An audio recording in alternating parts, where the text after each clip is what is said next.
Magandang araw sa inyong lahat, mabalangga. Welcome back to my channel, The MJ's Vlog. Good morning, good afternoon, good evening. Hello po sa inyong lahat, mga team abroad, team Pilipinas, team seniors, team bahay. Magandang araw sa inyong lahat. Sa lahat po na sumubaybay sa aking vlog, maraming salamat po mga palangga. Thank you so much. Yun po, yung nanatili hanggang ngayon, mga totoong Aldab Nation, maraming salamat po mga palangga. So ito na nga, pag-usapan natin si Maine doon sa sinabi niya na hindi siya niligawan ni Alden.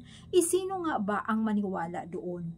Sa mga totoong Aldab Nation, hindi naniniwala kasi ang dami ngang mga pangyayari.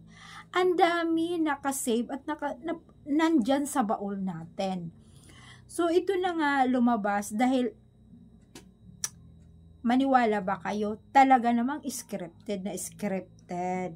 Ay syempre, bago sila sumalang doon, pag-usapan muna nila yun. Kasi, sinagot na yan ni Alden eh. Matagal na yun na sinagot ni Alden kung nanligaw ba siya, kung hindi ba siya nanligaw. At saka, alam nyo, iba rin yung sagot niya doon kay Boy Abunda. Na sinabi niya yung naramdaman niya. Tapos ito na kay Maine, hindi nanligaw. So magkakaiba nga or nakalimutan lang. Pinapahilo lang ba yung mga bagong fans? Kasi iba-iba na nga yung mga sumabaybay kay Tisoy, wala na yung mga totoo. Di ba? Ayun. Pero ang Aldab Nation nananatili hanggang ngayon. Yun ang katotohanan na fans. So ito na nga ang sinabi ni Maine. Ito sinabi na in love talaga ako kay Alden, pero hindi siya nanligaw. Alam din niya. Tinanong ko siya noon, ano ba ang nararamdaman mo for me? Ang sagot ni Alden, ang sabi niya, di ko pwedeng sabihin sa'yo kasi mawawala yung magic. Anong klase? Ano kayang magic yun? At saka mga palangga, alam nyo, nandoon si Paulo, kunyari, kilig-kilig, kinikilig-kilig, tapos saan niya yan sinabi? Sus, kinikilig naman. Ay nako, halata naman talagang, sabi, doon sa rooftop, somewhere daw sa rooftop. Ay, ang akala, saan bang rooftop, no? Ay nako. Alam nyo, sino ang hindi dyan maniwala at mag-comments lang kayo? Diba? Sagot ni Alden, hindi daw niya pwedeng sabihin dahil mawawala yung magic. Anong klaseng magic? Yung mawawala yung kanyang kasikatan? Or hindi nanligaw pero pinuntahan doon sa Boracay, isa na nga rin yun, di ba? Na nag-jet pa, nag-private jet. At tinanong nga siya na, bakit nagawa niya yun? Someone special sa puso niya. Ano nga ba yung special sa puso niya? Paano hindi siya niligawan? Tapos, asan na yung engagement ring? Nasaan na yung mga ring na yun? Anong klaseng ring yun? Masi-search mo yung klaseng ring yun sa internet. Ayan ay engagement ring. Di ba? Dahil pinakita yun eh. Yung mga promising ring. Yung mga promise ring na yun. Ano pa nga ba yun? Ilan yung dalawa? Ay isa, yung may diamond yung dito sa harap, dito wala. Anong klaseng ring yun? Diba promise ring yun? Tapos sasabihin hindi nanligaw. Bibigyan ka lang ba ng promise ring kung hindi naniligaw? Sure! Ayan na nga tayo eh.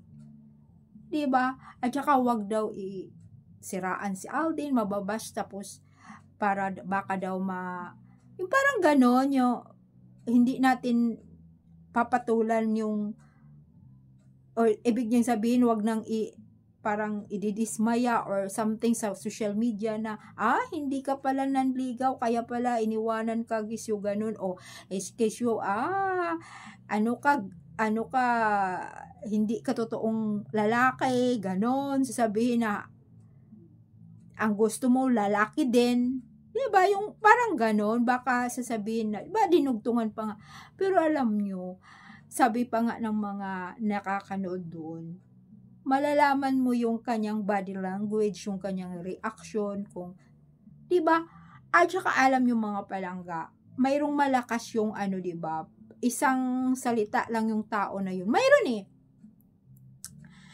yung isang salita kung nagsasabi ka ng katotohanan, diba, mayroong tao na madetect mo na, totoo kaya ito, hindi totoo, kasi malalaman kasi ng tao diba, kung nagsasabi ka at hindi ka nagsasabi ng katotohanan.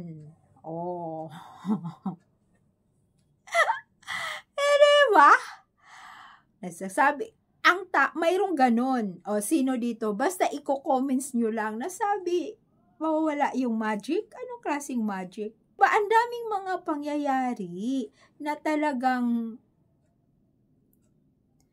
nandoon pa nga, may car pa nga na nandoon sa kanila ni Tatay Dab, si Alden. Sinong kumuha noon at pinupost pa?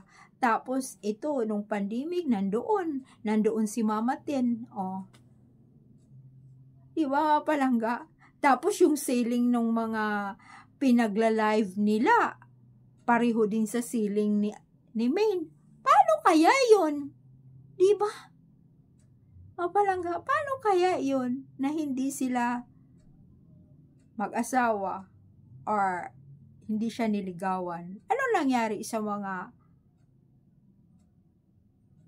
wedding band na yan na magkapareho sila sa Itbulaga nung pagkatapos ng pandemic na nailabas yun?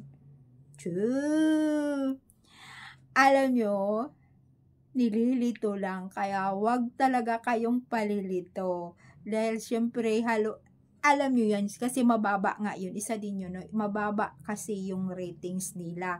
So, syempre, ginawa nila yung podcast, wala na silang, kailangan magaling ka dyan yung mga writers dyan, kailangan talaga, magiging magaling para tumaas ang ratings nila. So, siyempre, siguro sinubukan ulit nila. Yung ibang mga Aldab Nation, sabi pa nga nung mga nagko-comment sa atin na sinubukan nila kung nandito pa rin tayo, nandyan pa rin yung Aldab Nation na makukulit.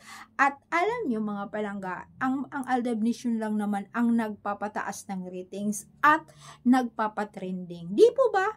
Sila at tayo lang ang nagpapatrending sa kanila, yung Itbulaga, ang Aldab Nation sa Twitter. Say, mag-comments lang kayo kung sumasang-ayon kayo sa sinabi ni Mingay. At sa totoo lang, sa next sasabihin na naman natin, balikan natin yung sinasabi din ni Alden kung magkatugma ba. Kaya thank you so much mga palangga. Comments lang kayo kung katotohanan ba yon or maniwala kayo. Basta ako, or ang mga katotohanan ng Aldab Nation, hindi talaga maniniwala dahil matagal na silang mag-asawa. Bye!